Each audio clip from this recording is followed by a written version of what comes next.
sitting across from her, mid-conversation, everything normal. Then she does it. She reaches up, touches the side of her neck, slow, deliberate, like checking something still exists. The room shifts. You feel different. You don't know what to do with it, so nothing happens. The moment passes. Your brain starts whispering. Was that something? What if I'm wrong? So you stay still. You stay safe. It dies in your hands. Here's a truth nobody tells you. Women communicate with their bodies long before they risk their voices. Skill in love isn't knowing what to say. It's reading what's already being said. You're not failing at this. Everyone who's missed a signal has stood where you're standing. And this can be learned. By the end of this video, you'll know the 7 hand signals women give when they want you closer, and what to do so the window doesn't close. Let's get into it. Most couples believe intimacy is built in the big moments, the date nights, the planned talks, but the real truth runs deeper. Her nervous system is reading you before her mind can catch up. She's not deciding to lean closer. Her body's already answering. When a woman feels safe with you, her hands start telling the truth. She touches her own skin, plays with her hair. It's her nervous system broadcasting one word: open. A radio station, always on a frequency most men never learn to hear. When safety leaves a connection, love doesn't disappear. It goes underground. Hands go still. The body turns away. And here's what nobody explains. Most men listen for words she will never say. I want you to kiss me almost never leaves her mouth. But her hands tell you the same thing 15 different ways. Not louder words, not more confidence, not a memorized move. Just 2 people safe enough to let their bodies tell the truth. The question is whether you're awake enough to see them. Here's the part no one talks about. She touches her neck, slowly, eyes on you. Most men file it under nothing. Tired, cold, a habit. Most couples never realize what it is. A nervous system knocking on the front door. The neck is where your pulse sits closest to the surface, the body's most exposed place.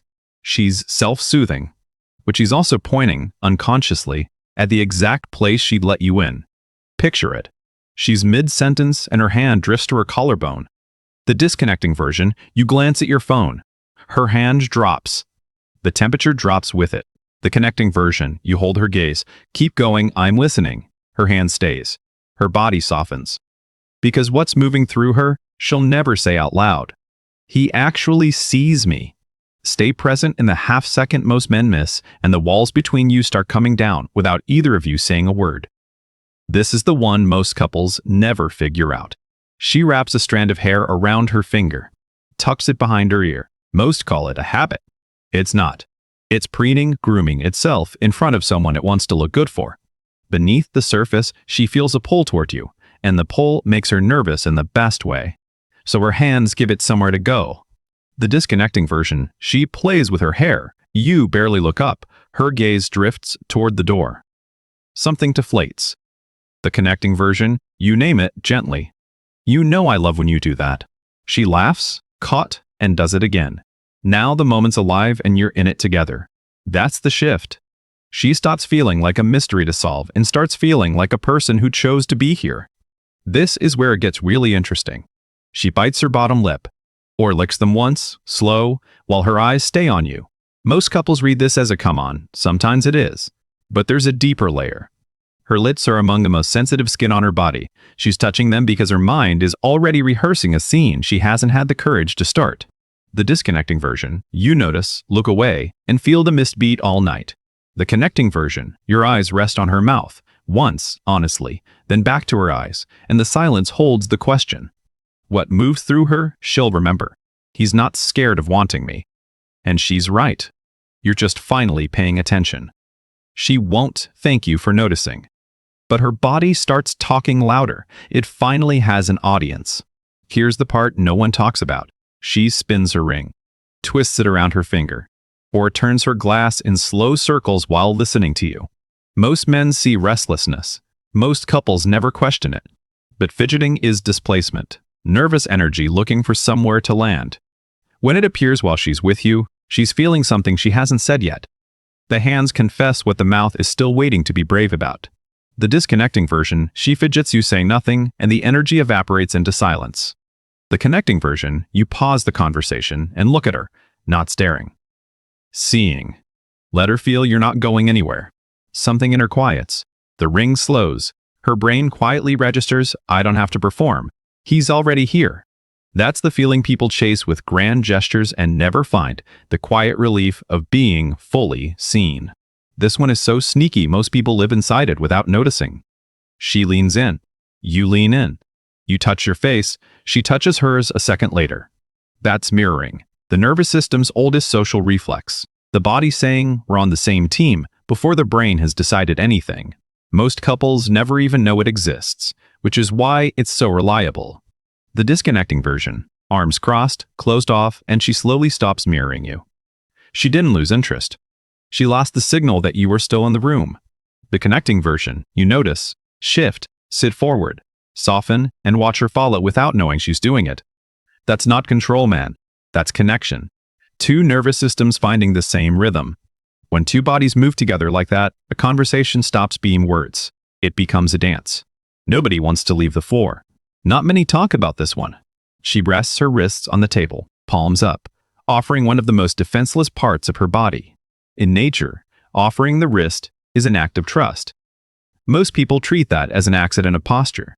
It almost never is. Her body is saying, I feel safe enough around you to be soft. The disconnecting version, she offers her wrist and you don't touch her. Not a brush, and a small door closes somewhere she never tells you about. The connecting version, you reach out slowly, your thumb resting inside her wrist, just for a moment, feeling her pulse. Not grabbing, not claiming, just acknowledging.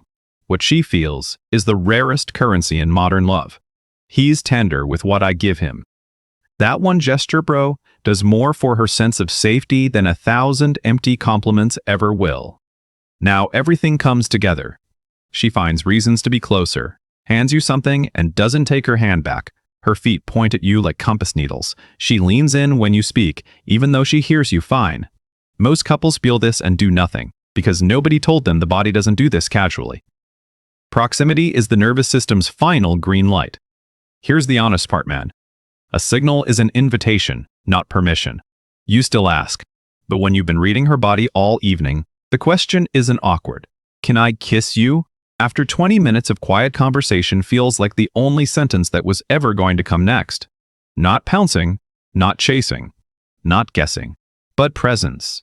The disconnecting version, you feel it, hesitate, rationalize, and watch the window close. She walks away thinking you weren't into her. She didn't lose interest, she just stopped waiting. The connecting version, you see the signals piling up, lean in slowly, watching her eyes the whole way, and her lips meet yours halfway. What she'll remember isn't the kiss itself. It's that someone finally had the courage to meet her where she'd been standing all night, and her brain registers one thing, clear as a bell. I forgot how good it feels to be wanted. So this was never about learning signals like a cheat sheet. It's about waking up, becoming present enough to see the person in front of you, and brave enough to respond. Internalize that, and you stop guessing, start being there. She'll feel the difference before you say a word. These aren't tips for getting a kiss. They're the beginning of becoming the kind of partner you always wished someone had been for you. The kind who notices. The kind who stays. The kind who turns toward instead of away. You don't lose her because you kissed too soon. You lose her because you waited too long.